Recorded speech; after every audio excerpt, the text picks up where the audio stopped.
പലരും വിശ്വസിക്കുന്ന ഒരു കാര്യമാണ് ഫരീദ് ഔലിയ കാഞ്ഞിരമറ്റത്താണ് മറവ് ചെയ്യപ്പെട്ടിട്ടുള്ളത്. അതുപോലെ തന്നെ കോലാഹലമേടാണോ എന്ന് സംശയിക്കുന്നവരുണ്ട്. ഒരുപാട് സ്ഥലങ്ങളിൽ ഫരീദ് ഔലിയ സഞ്ചരിച്ചിട്ടുണ്ട്. ഒരുപാട് രാജ്യങ്ങൾ സഞ്ചരിച്ചതിൽ ഇരുന്ന സ്ഥലങ്ങളാണ് ഇതെല്ലാം. അതുപോലെ തന്നെ ഹരിയാനയിൽ ഫരീദാബാദ് എന്നൊരു നഗരം തന്നെ ജഹാംഗീർ പണി കഴിപ്പിച്ചത് ഫരീദ് ഔലിയോടുള്ള ബഹുമാനാർത്ഥമാണ്. അവിടെ മഹാനവറുകളുടെ വലിയൊരു മക്ബറ പണിതിട്ടുണ്ട്.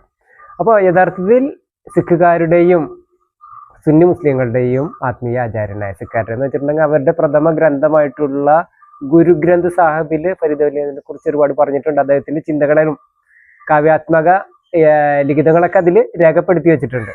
അപ്പോൾ അങ്ങനത്തെ ഒരു ആത്മീയ ആചാര്യനായിട്ടുള്ള ഒരു വ്യക്തി സർവ്വ മതസ്ഥർക്കും വഴികാട്ടിയായിരുന്നു എന്നതാണ് അദ്ദേഹത്തിന്റെ ജീവിതം നമ്മൾ പഠിപ്പിക്കുന്നത്.